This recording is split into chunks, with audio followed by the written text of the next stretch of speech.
Shalom, mari kita mulai pembacaan Alkitab harian. Hari ini kita membaca Injil Markus pasal 15. Yesus di hadapan Pilatus. Pagi-pagi benar, imam-imam kepala bersama tua-tua dan ahli-ahli Taurat dan seluruh mahkamah agama sudah bulat mufakatnya. Mereka membelenggu Yesus, lalu membawanya dan menyerahkannya kepada Pilatus. Pilatus bertanya kepadanya, "Engkaukah raja orang Yahudi?" Jawab Yesus, "Engkau sendiri mengatakannya." Lalu imam-imam kepala mengajukan banyak tuduhan terhadap dia. Pilatus bertanya pula kepadanya, katanya, "Tidakkah engkau memberi jawab? Lihatlah betapa banyaknya tuduhan mereka terhadap engkau." Tetapi Yesus sama sekali tidak menjawab lagi, sehingga Pilatus merasa heran.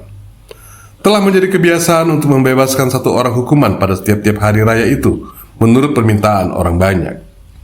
Pada waktu itu adalah seorang yang bernama Barabas sedang dipenjarakan bersama beberapa orang pemberontak lainnya. Mereka telah melakukan pembunuhan dalam pemberontakan. Maka datanglah orang banyak dan meminta supaya sekarang kebiasaan itu diikuti juga. Pilatus menjawab mereka dan bertanya, "Apakah kamu menghendaki supaya kubebaskan raja orang Yahudi ini?" Ia memang mengetahui bahwa imam-imam kepala telah menyerahkan Yesus karena dengki. Tetapi imam-imam kepala menghasut orang banyak untuk meminta supaya Barabaslah yang dibebaskannya bagi mereka. Pilatus sekali lagi menjawab dan bertanya kepada mereka, "Jika begitu, apakah yang harus kuperbuat dengan orang yang kamu sebut raja orang Yahudi ini?" Maka mereka berteriak lagi katanya, "Salibkanlah dia!" Lalu Pilatus berkata kepada mereka, "Tetapi kejahatan apakah yang telah dilakukannya?" Namun mereka makin keras berteriak, "Salibkanlah dia!" Dan oleh karena Pilatus ingin memuaskan hati orang banyak itu, ia membebaskan Barabas bagi mereka.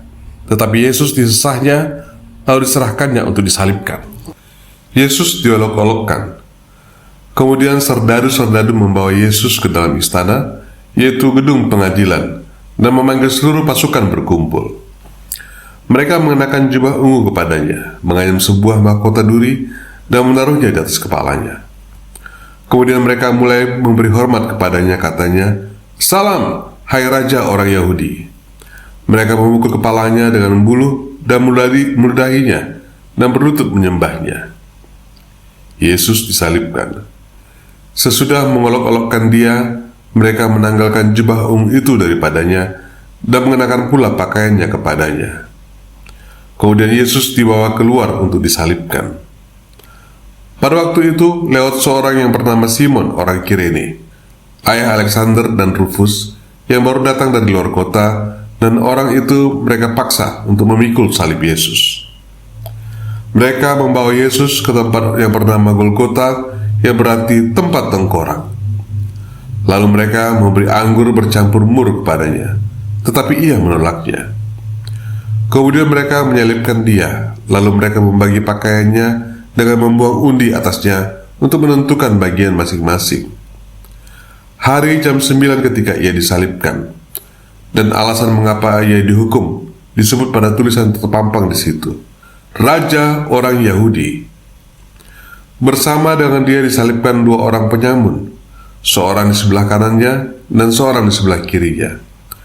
Demikian genaplah nas Alkitab yang berbunyi, ia akan terhitung di antara orang-orang durhaka. Orang-orang yang lewat di sana menghujat dia, dan sambil menggelengkan kepala mereka berkata, "Hai engkau yang mau merubuhkan bait suci dan mau membangunnya kembali dalam 3 hari, turunlah dari salib itu dan selamatkanlah dirimu." Demikian juga imam-imam kepala bersama-sama ahli Taurat mengolok-olokkan dia di antara mereka sendiri, dan mereka berkata, "Orang lain ia selamatkan, tetapi dirinya sendiri tidak dapat ia selamatkan. Baiklah Mesias Raja Israel itu turun dari salib itu, supaya kita lihat dan percaya." Bahkan kedua orang yang disalibkan bersama-sama dengan dia mencela dia juga. Yesus mati. Pada jam 12, kegelapan meliputi seluruh daerah itu dan berlangsung sampai jam 3. Dan pada jam 3 berserulah Yesus dengan suara nyaring, "Eloi, Eloi, lama sabachthani," yang berarti, "Allahku, Allahku, mengapa engkau meninggalkan aku?"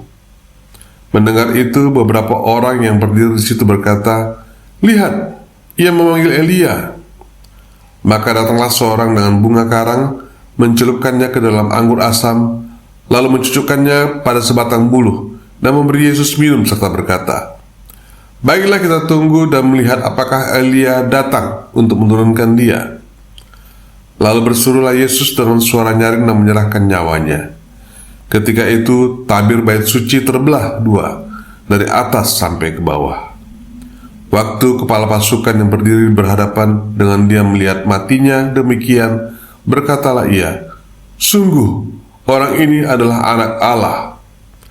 Ada juga beberapa perempuan yang melihat dari jauh, di antaranya Maria Magdalena, Maria ibu Yakobus muda, dan Yoses serta Salome.